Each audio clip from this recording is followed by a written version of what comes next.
it's like 3 p.m. on a Sunday. There's a kid, there's a dog, there's maybe 2 or 3 of each, and everyone's just like a little bit hungover, but like happy.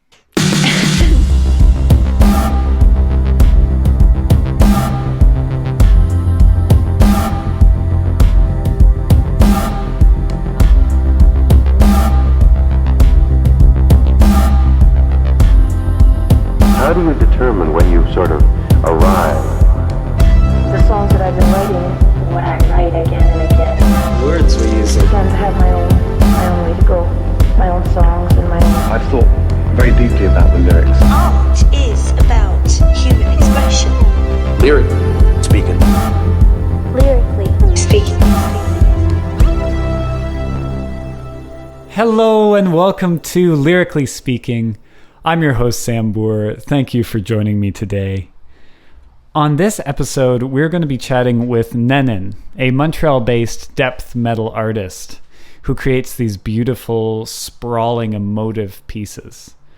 We're going to be discussing 2 tracks off her 2016 album, Two Mountains, which is available on Bandcamp.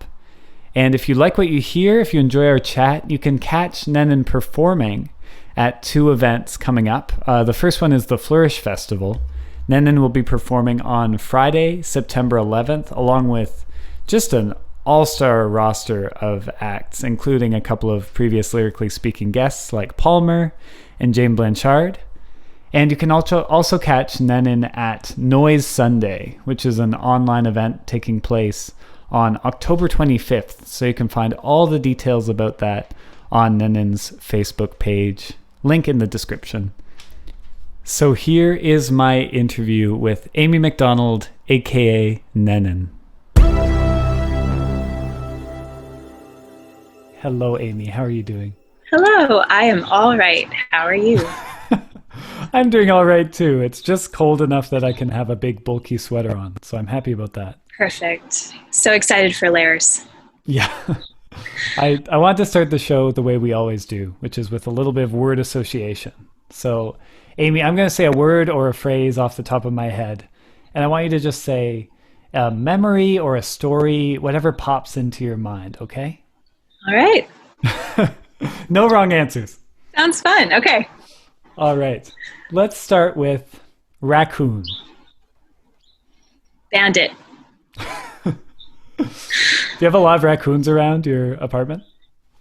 No, not at all. Wow. We've seen porcupines in the neighborhood recently, though. Oh, that's exciting. Which is pretty cool. Oh, my goodness. Yeah. Okay, let's try another word here. Zucchini. Courgette. Oh, sorry. I feel like that's kind of a... Oh, I said courgette. Oh, courgette. Okay. I feel like that's kind of a cop-out for word association if you just say like the same word but in a different language. That's a new one. We haven't had that before, but that's totally fair. Yeah. Are you English, I was just saying English how... first, or did you learn French first? English first, for sure. I did learn French in school, and again, when I moved here, it woke up and I had to sort of massage it back to life. But I was just talking the other day with somebody about how my French skills are starting to atrophy in quarantine. So it's just somewhere in the back of my mind. I'm like, I have to start speaking French again. Right. Yeah, it's good to keep active with it. All right, let's do one more word here. How about river? Always. Oh, I like that. Always. I'm always thinking about rivers, and rivers never stop being rivers. They're just always... That's not true, actually. I think they do stop being rivers, and I think climate change is... Hi, Sophie. It's my neighbor. I love that. There you go. Like...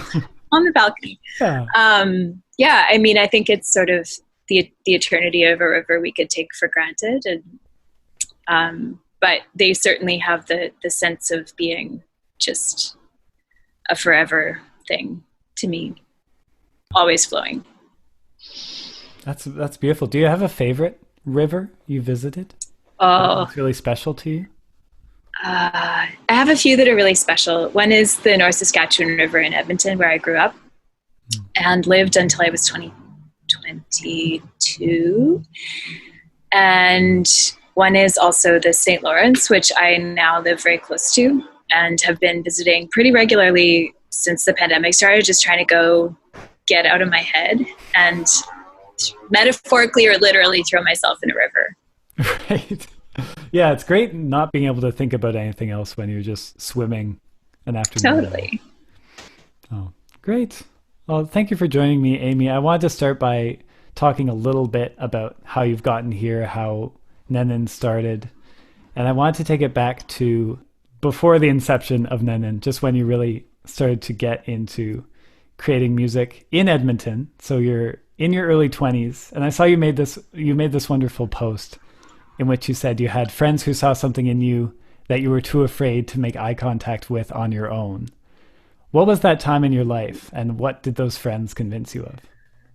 Well, it was really special. I was doing my bachelor's at the University of Alberta, and I had always wanted to play music with other people, but never really did much. I mean, I was in like a vocal jazz ensemble in high school and was in choirs and things growing up, but I never really got to be in a band until much later. And I was enthralled by hardcore and scram and all the music that my friends were making. Edmonton's a small, or at the time, this was like 10, 12 years ago, so I know it changes a lot, but at the time it was a very small scene, and everyone who was in, all the people who were putting on all ages like indie folk shows that I would play solo were also putting on all ages hardcore shows that would start at 7:30, would be over by 11, and then you'd all go out for food after. And I started getting really curious about what they were doing kind of over in hardcore land. And I knew nothing about hardcore. I was not a punk. The closest I'd come to listening to anything harsh was like The Clash. And so the first time I really heard like abrasive hardcore was live with my friends screaming in my face, and I was so excited. It was the best. And I just really wanted to immerse myself in it. And I had a lot of, I think, fear and internalized misogyny and just imposter syndrome and all this stuff. But all my friends were really supportive, and they just literally pulled me into someone actually just pulled me into a mosh pit once, like consensually. It was wonderful, and I was grateful to them. But it was sort of just this like, this is something you can do, and we want you to scream in our band, even though you've never done it before. And it took me a few months to figure it out. I remember being like, going to every practice being like, they're for sure going to kick me out today. Like, I have no idea what I'm doing. Yeah. Wow.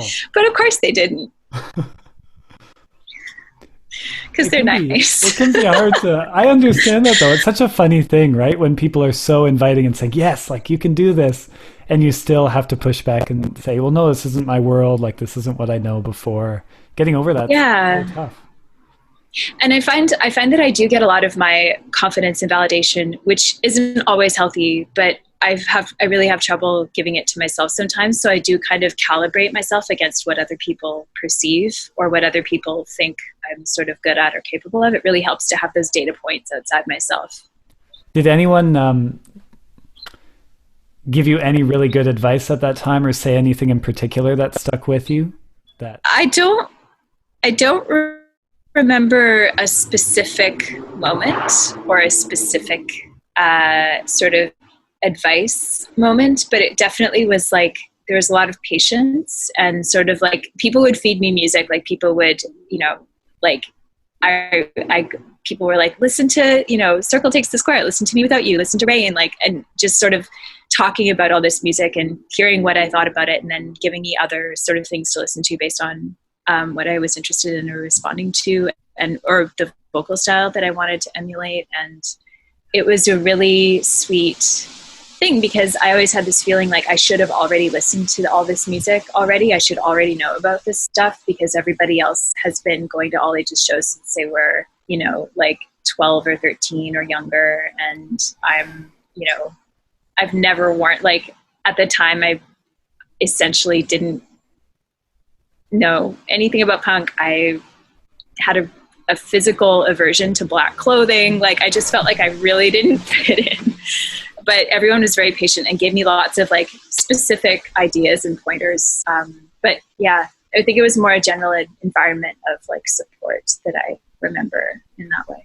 That's so beautiful. And that you're touching on something that I don't think about very often, but especially when you're a little younger, transitioning from one scene to another scene is just monumentally difficult sometimes. As a folk musician, it does feel like I would have to have so much confidence to really walk into a metal show or something and be like, yeah, this is my thing too.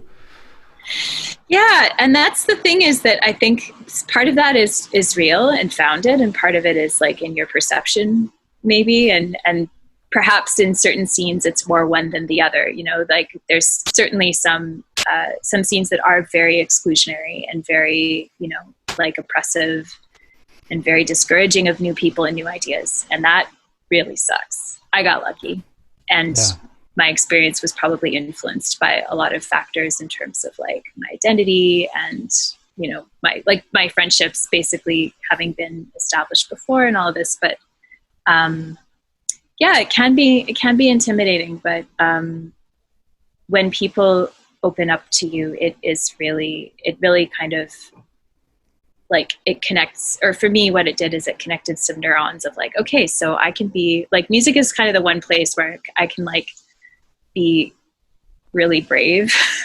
So I try to do it there. And when it gets positive feedback, it's like a nice bonus. I love that. It is one place you can take risks you can't in other areas in your life. Mm-hmm. It's really empowering in that way. Mm-hmm. And now you're in Montreal now, and it seems like you've really been embraced by that scene and are very active in the city. How did that shift happen, and how did that scene differ from this Edmonton, you know, hardcore scene that you were getting used to?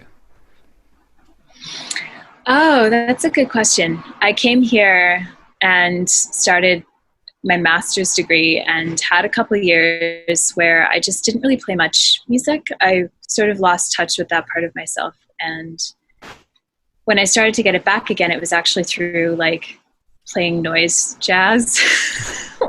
Very cool. So yeah, I didn't immediately go out and look for the all ages shows. And the hardcore shows. I had to start somewhere that I think I didn't have a lot of preconceived like experience or ideas about what it could be like or should be like. And so the starting point for that was a band called Public Transit that my friend James Goddard and Joni Sadler were playing in. And I joined that band and I played flute, and Joni played drums and James played saxophone and effects and bass pedal. That was really fun. It was really improvisation based. We had ideas and sort of concepts and like sketches, but we would execute every time in a different way. And it just felt very freeing to take this instrument that was like my band instrument and just do weird things with it. So that was really liberating, and it kind of got me into the rhythm of playing shows and thinking, you know, outside the box and performing again and tapping into a community of people and seeing how I might be able to give back to that community. That's so exciting. And I didn't know you played the flute as well. That's amazing. Had that been a skill that was just sort of laying low for a long time? Yeah, it was. I took lessons for like classical lessons for a couple years and when I was a teenager, and just kind of oh no, that's not true. I had also played flute as I was Sean Nicholas Savage's backup flautist for like a couple shows. Very cool. And yeah, so I had played it since teenagerhood, but not much. And it was fun to come back to it without the pressure of like getting your tone right and having the right notes. And it was just a tool. A lot more freedom. Yeah. Mm-hmm. That's great. And just fast forwarding to the present moment. So I saw you were starting to get back in recording mode in February and looking at doing new things in that realm. And then everything happened that happened. Yes. And I'm just wondering how you're feeling now, a little ways into the pandemic, about your future plans in terms of recorded music. Has it shifted at all? Is it still something that you're going ahead with in a different way? I guess for the first part of the pandemic, I really had to not think about music for a while and just like not there was a lot to process, and I felt a responsibility to kind of like understand what was going on and what was needed and connect with other people around that in ways that didn't involve thinking about my recording plans. And I think all the people involved in the project, my bandmates, Joni Sadler and Tussie Hudson, and the producer we're working with, Steve Newton, we're all very cautious and don't want to put anybody in a position where we're feeling like we're taking a risk that's like not comfortable to take. So, and I think we all wanted to kind of see how the situation played out a little bit. And now we're starting to talk about going back in again in specific ways to kind of finish up a couple overdubs and vocals and stuff. But it is going to take a little longer because I'd been hoping to, there were kind of two phases of like song batch 1 and song batch 2. And we're almost through song batch 1, but song batch 2 relied on the idea that we would be able to rehearse together. And we haven't, for various reasons, been able to do that. So I think I'm just remembering that I don't make music to release it at a certain time and that rushing is like, or pushing it or whatever, like there's positive ways of pushing it. There's positive ways of like pushing your limits and pushing yourself. And right now it just feels like the right thing to do is to sort of see in very incremental ways, like what's possible and what feels all right for people. So yeah, like we're going back in, I'm going back in anyway fairly soon, and I think it's time to sort of open the conversation about whether we can go back in all together.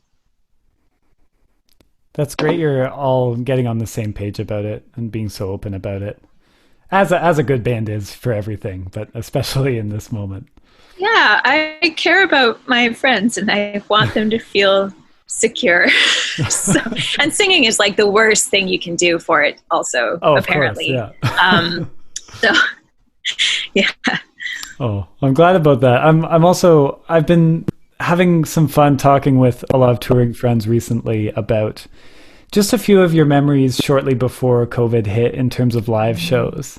Because I know you had a bunch of live shows coming up, and you were going to be touring with Marcus Floats, I believe, shortly after the pandemic. But thinking back to some performances from the last year, what was a highlight of a performance that you really felt was special? That's a great question. I don't think it was within the last year, but a fairly recent performance at the Plant, which is an art space in Montreal. I just remember there being this feeling of like, my friend had their dog there, and there was another dog there that I hadn't met before, and they were scurrying around, and everyone was like really attentive, and there was a feeling of just like peace and enjoyment at the same time. It wasn't like no one was like lying on their backs sort of looking at the sky kind of thing, but the energy was good. It was up, but it was like, it just felt like a really beautiful kind of confluence of factors, and people just felt super receptive. And there is a feedback loop when that happens, I think for me, when I can tell that people are really listening and really kind of interacting in a vibe way, which sounds very woo, but is actually something that you notice, I think, or that I notice as being real. It just feels so good when all those stars line up, because they sometimes don't, and that's fine. There can be great shows where you're like, all right, y'all gonna talk? I'm just gonna keep playing over here, and I'm gonna do it for myself and the 3 people who are listening, and that's totally fine with me, and it is. But when it's actually everyone's kind of attuned, it just feels so cool. That sounds really special. Sounds almost like a cozy living room scene with a couple of dogs running around. Yeah, being able to focus. Totally. Like some of my earliest memories from going to live shows in Montreal are going to this series called Noise Sunday, which friends of mine put on, and it's like 3 p.m. on a Sunday. There's a kid, there's a dog, there's maybe 2 or 3 of each, and everyone's just like a little bit hungover, but like happy.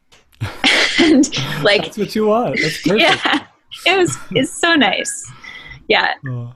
Are you doing? I saw Amy. You're doing an online version of that Noise Sunday soon, right? That's right. Yeah, in October. October. We'll put the date up with the 25th, I think. Yeah. 25th. Awesome. We'll look into that. But it seems like an amazing series, and I'm glad they're doing an online version. Me too. I think for all the awful things this pandemic is, it's also maybe something that kind of allows things to kind of reform and drift together and apart in new ways. And certainly it's really cool to see Noise Sunday kind of popping back up. Mm-hmm. Speaking of things drifting together and apart, I wanted to talk a little bit about Two Mountains, your album release just a few years ago, 2016. Absolutely gorgeous. And I thought we could begin our conversation about it with the opening track, Anger Cure.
I found this album really fascinating, Amy, in the way that you consistently seem to talk about a kind of abstract relationship throughout the whole thing. You have this great line in that opening track, 2 mountains, parallel lines, I will run you out of me, as kind of the declaration that begins the album. Really, establishing that this will be about a relationship. What's the importance of that image for this album, these 2 mountains, these parallel lines? I think it's processing how people, like, some connections, even when you lose them. And when I was writing this album, a lot of important relationships in my life were shifting. And I think there's not a lot of, sometimes I feel like it's very difficult to like find a map for like, okay, am I supposed to completely forget about this relationship? Am I supposed to like feel angry and like burn it in myself? Am I supposed to feel? And I think a lot of that exploration of like, I mean, even the idea of like there being something that you're supposed to feel, I think is my like rationalizing my emotions problem. but I think the idea, what I found so cool about the idea, just like this image of 2 mountains that popped into my sort of inner image zone when I was writing these songs, was that they're like, I think it's that eternity thing again, like rivers, like mountains are just, I grew up in Alberta. I went to the mountains a lot. My brother used to downhill ski race when he was a kid, and my mom's family is full of ski racers somehow. And so I spent a lot of time around the Rockies, and those are mountains. Like, they're huge. They don't care about you. Like, you're a speck of dust on their windshield. Right. And they're just like these, but they also sort of talk to each other in this way. Like there's this mountain formation called the Three Sisters, and it's like one mountain kind of, but 3 peaks, and people want to sort of anthropomorphize nature and make like, and I think that's really kind of a strange and also a really understandable kind of storytelling impulse. But there is kind of, you do get the sense sometimes that there's like some kind of relationship, like they can't approach each other. They're never going to, like, maybe like geologically, I don't know if that's strictly true, but like in your lifetime, they're not going to get any closer together. And yet they have there's this kind of like massive connection between them that just like exists in that realm of like eternal, like ununderstandable, like incomprehensible scale. And I kind of found that really resonant in terms of thinking about like, okay, so some like all these connections that I had were shifting in ways that felt very irreversible at the time and very significant. And I wanted to figure out a way that I could be alive in that loss, that it wouldn't just be like this, suddenly a line goes dead and you're left reeling. It was more like, I want to understand that these connections have left something with me and they've changed me, and I want to be able to like interact with them on my own behalf in a way that's healing and provides, if not like strictly closure, then some kind of like peace. Right. And the lines kind of, in calling them parallel, they kind of go on their own accord, even if it's not an active line. It doesn't mean there isn't still some kind of a connection even at a distance. Yeah, that's it. It's like that, it takes a while when you've been very close to someone in whatever way for that to leave your body sometimes, or it does for me. There's sort of a place in my body that relationship lives, and still sort of, when you visit places that were significant or whatever, it sort of rings those little bells and yeah. Oh, I relate to that totally, Amy, and I often wish there was more of a rule book about how relationships are supposed to change over time. And yeah, but then what would our songs be like? That's what my mother would say. My mother was like, think of all the songs you'll write. Thanks, Mom. She would know. Funny. She's a songwriter, so. Okay, she knows her stuff. Yeah. Actually, I did want to ask about that, Amy. Maybe we can just do a quick divergence. I know your mother was a harpist, right, and a songwriter. Yeah. I'm curious what. Clearly, a wise person to tell you. You can get a song out of anything like that. But what were some of the other pieces of wisdom or advice your mother gave you as someone in music? Never rely on music for your income. Wow. Excellent advice. And that's coming from someone who was paid the same dollar amount in the 70s and 80s to perform as musicians today are paid in $20. Oh my God. We had a we have a lot of conversations about this because she's like, it was bad when I was a musician, but it's really bad now. And a lot of conversations too about how about how music is part of, I think, your relationship to music kind of shifts as you move in and out of different phases of life and different situations. And we've had a lot of really good conversations about that where, like, I think it's so cool that my mom has found ways to be a musician, like, in a way that really is connected to some core part of herself, that feels like, she started learning how to play the harp in her 50s. And that's a hard instrument to learn how to play. Even for a pianist, I think there are some transferable skills, but like I remember feeling really like proud of her, I guess, that she was just like, I've always wanted to do this and I'm going to do it. And now she does it. And I think seeing how she's been able to kind of reconfigure, and she always practices, like she has time in her day for it. And I think, being able to kind of both sketch out what place is music going to have in my life. I think she's provided a lot of different, even just through like looking at how she's dealt with that in her own life. I think there are a lot of options there that aren't dependent on the music industry, which to me is key. I never want to have to depend on the music industry. Broadly speaking, music communities, I think of as being different from the industry, although they're not always. But I really want to be able to make music for the rest of my life, and I don't want it to become so laden with feelings of like stress and precarity that I'm not able to do it anymore. So that feels really wise. Yeah. I don't know. I think sometimes it holds me back from taking risks, but I'm trying to negotiate that a little differently these days. Yeah.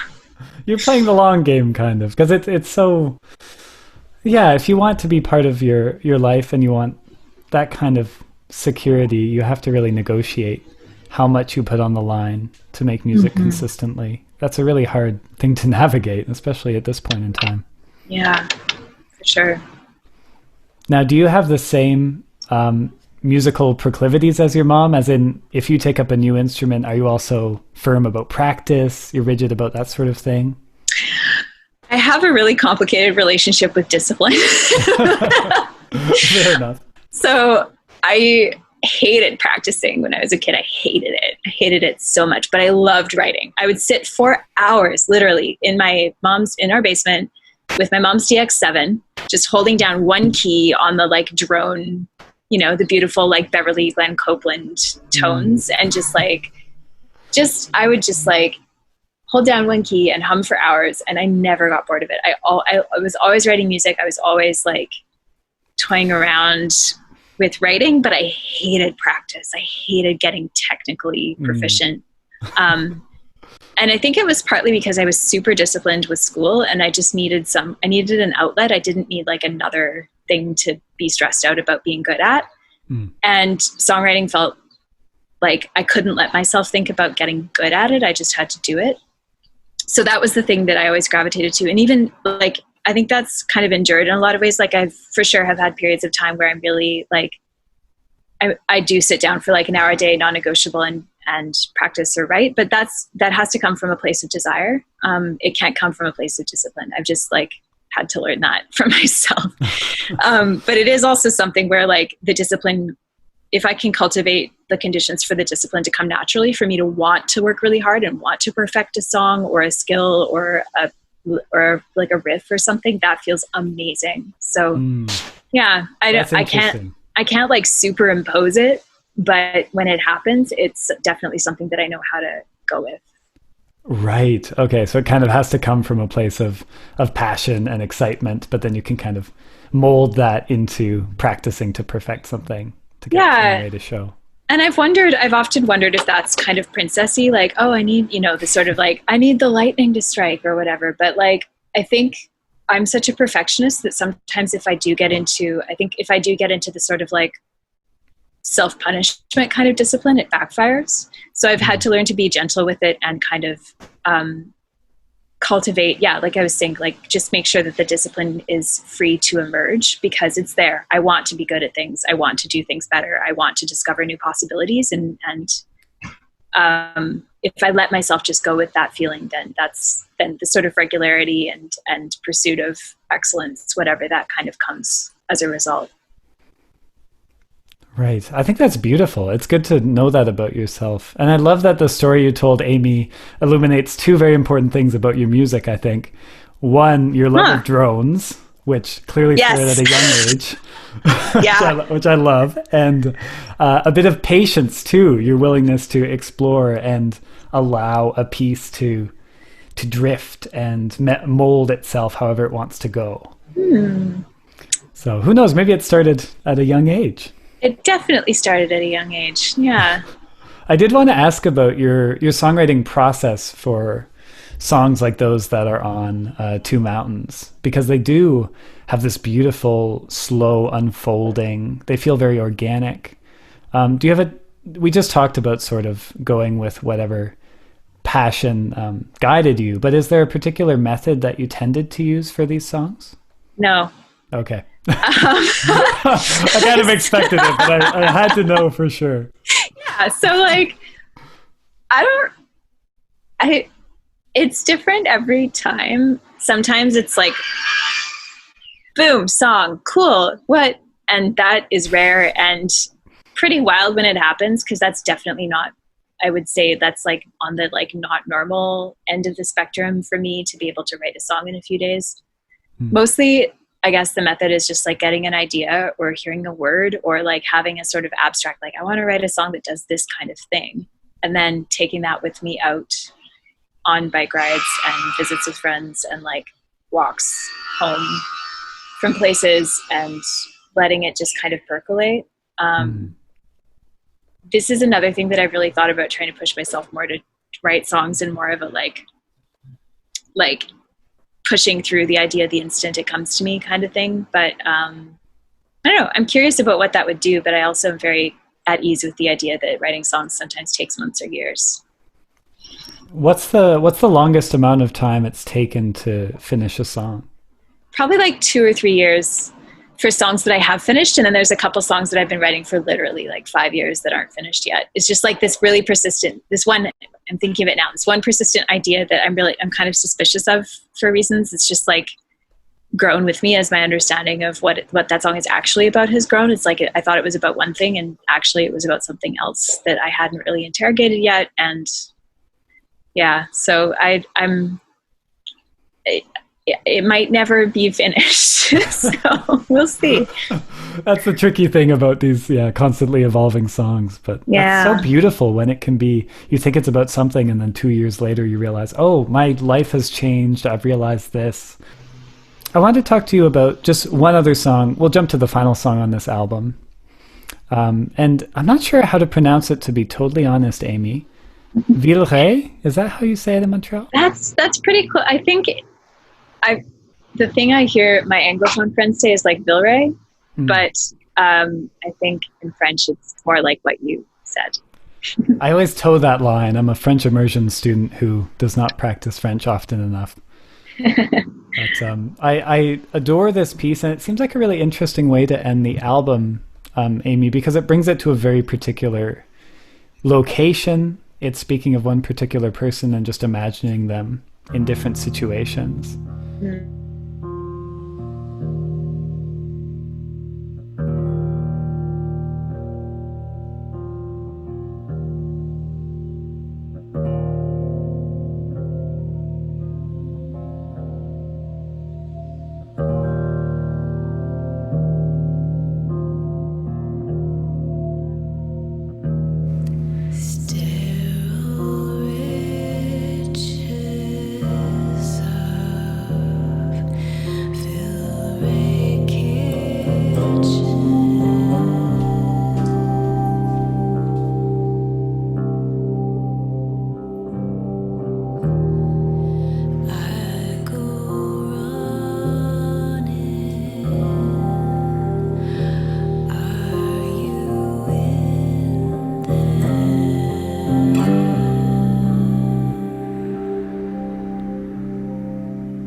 You end with this line, I just adore. We expand to fill up the space we give ourselves enough. It feels almost like a piece of advice to close out the album. And I was just wondering if you wanted to speak on that particular closing couple of lines. Yeah, sure. When I used to babysit for families in my childhood in my neighborhood, and I remember just this one house was so big, and there was so much space in it, and I hated it. It was so, like, there were rooms. There's a room with actually just cardboard boxes from stuff that they had bought. Wow. And it just felt so wild to me. I think I'm really, yeah, it was like, it was, but it also totally made me normal at some level of like North American, like class ascension, to just have a room with cardboard boxes in it. I don't really know if that's normal. It was one of the rare houses like that I've been in, but I just remember feeling like resolved to like only ever have enough space. And I think there's a connection that I'm still not 100% sure about exactly what it is, but yeah, walking around this specific neighborhood, which has been very gentrified, and where you can sort of see, the evidence of things like people expanding apartments into single-family homes, and sort of thinking about enough space in that domestic way, and then also thinking about enough space in terms of like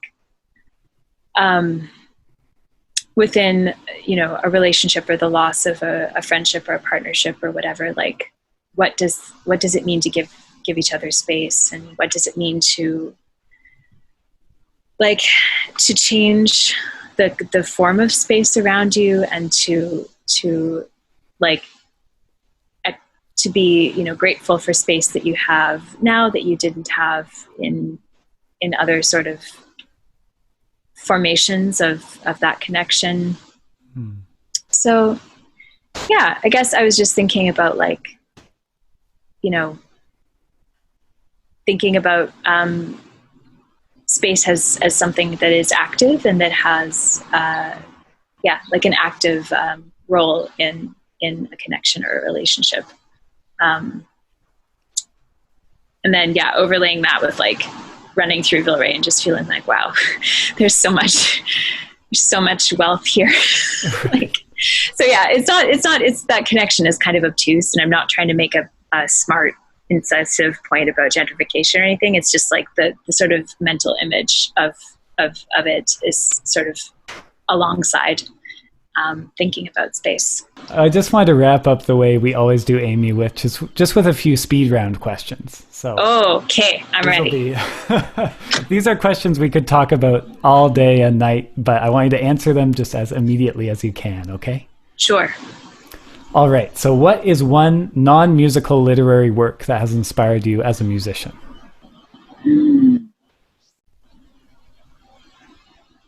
Literary work, I don't know, but All About Love by Bell Hooks. What is one phrase you use too often in your daily life? Okay.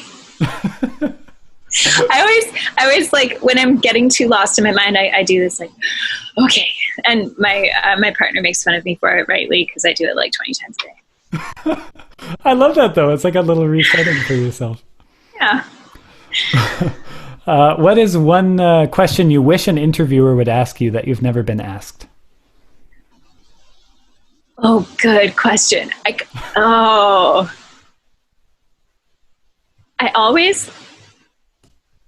don't know. I want to talk about pop music in an interview sometime. I haven't been interviewed in so long that I feel like I don't have enough raw data to like know what the full answer to this question would be. But I love pop, like big, stupid pop music. Oh, interesting. What's your like favorite pop track right now? Oh, right now? You know, that's a great question. I've kind of set myself up for failure because I don't know if I have one on rotation right now. I have been recently revisiting Reputation by Taylor Swift. Amazing. And okay. I have to say there's some really good, there's some filler, but there's some killer. Oh my goodness. I'm so curious to talk more, but hey, that's for a later interview. What subject have you never written about that you want to address in the future? Yeah. I have written about it, just not in a way that's recorded or available, but I'm deaf. Like, no big deal. but, Not a big topic or anything. Yeah, it's just been popping up in a lot of like scraps that I'm sewing together into songs right now. Oh, beautiful. I look forward to that. And my last question for you, Amy, we kind of touched on words of wisdom already in this interview, but what are some of the most impactful words of wisdom you've ever received? Perfection is the enemy of perfectionism is the enemy of good work. That's a great one. Something like that. Yeah, it's just like learning how to be okay with what comes out. I love that. Yeah, it's been useful. Perfect. Well, thank you so much, Amy. This has really been a treat. Thanks for coming on Lyrically Speaking. Thank you. I really appreciate it. I had fun. Great. And everybody, all you listeners, please go check out Nennen again on Bandcamp. The album is Two Mountains, and you can see Nennen take part in the Flourish Festival, which is happening early this September. It's happening right now when you're listening to this, so go check out the other online events. And we'll post your Sunday concert in the description to this episode. So plenty of chances to see Nennen perform in the coming weeks. Thank you. Thanks, Amy. I really appreciate it. I've been your host, Sam Boer. You've been listening to Lyrically Speaking. And as always, have a great week.